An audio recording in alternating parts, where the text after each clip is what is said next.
Hi mga kakusina! Welcome sa Aya's Kitchen Recipe. Samahan niyo ako ngayon na magluto ng ginataang sitaw at kalabasa with prawn. Ayan, so piprituhin lang muna natin yung hipon. Naglagay lang ako dito ng tamang-tamang mantika. Yung hipon, hindi ito kailangan masyadong lutuin dahil lulutuin natin uli ito mamaya.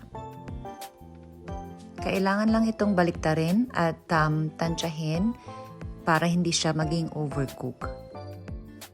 Ako lang pala ang kakain nito guys, so yung dalawang kids, ang lulutuin ko para sa kanila ay nuggets tsaka chips dahil ni-request ni Bunso. So ito yung aking dinner ngayon. At sa mga hindi pa dyan nakaka-subscribe sa Aya's Kitchen Recipe, mag-like na kayo at mag-subscribe para makareceive kayo ng notification. Ayan, so isi-set aside muna natin itong hipon kapag ganito na siya na nag-brown. Luto na siya. So, kailangan nating magisa ng bawang, sibuyas at saka konting ginger.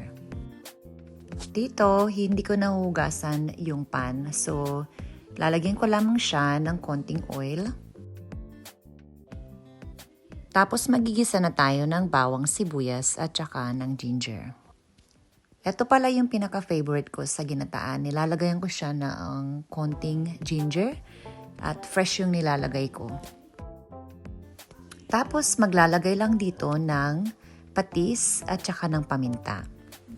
Yung iba ang nilalagay nila is alamang, ako naman patis. Konting patis lang pala yung ilalagay natin dito para hindi siya masyadong maalat. Kapag kulang yung patis, pwede nating timplahan ulit mamaya. Eto, gigisahin lang natin yung ating mga gulay. So, ilalagay ko muna yung kalabasa dahil ito yung pinakamatigas. Tapos kapag nagisa na siya ng konti, pwede na nating ilagay yung sitaw. Diba? Ang sarap-sarap pakinggan yung kapag nagigisa tayo, ganyan yung naririnig natin. Parang nakakagutom.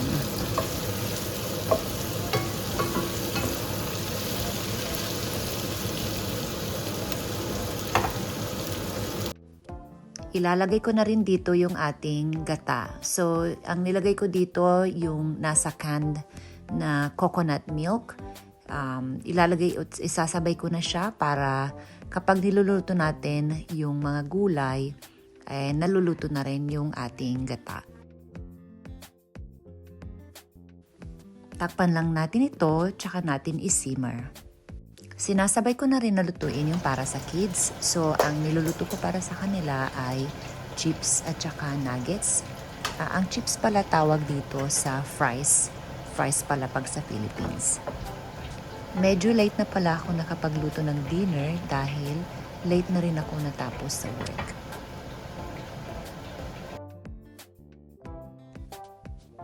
So, ayan, iti-check lang natin kung okay na yung lasa ng ating ginataan. Maglalagay lang ako dito ng konting paminta. Tapos, pwede na nating lagyan ulit ng patis or fish sauce. Pwede nyo rin ito lagyan ng konting asin. Depende po ito sa inyong panlasa. So, adjust nyo lamang sa inyong panlasa. Tapos, pwede na nating ilagay yung hipon. Pwede na rin nating ilagay yung dito pwede nyo lagyan ng spinach. Ang inilagay ko ay silver beet. Nakuha ko to sa likod ng bahay.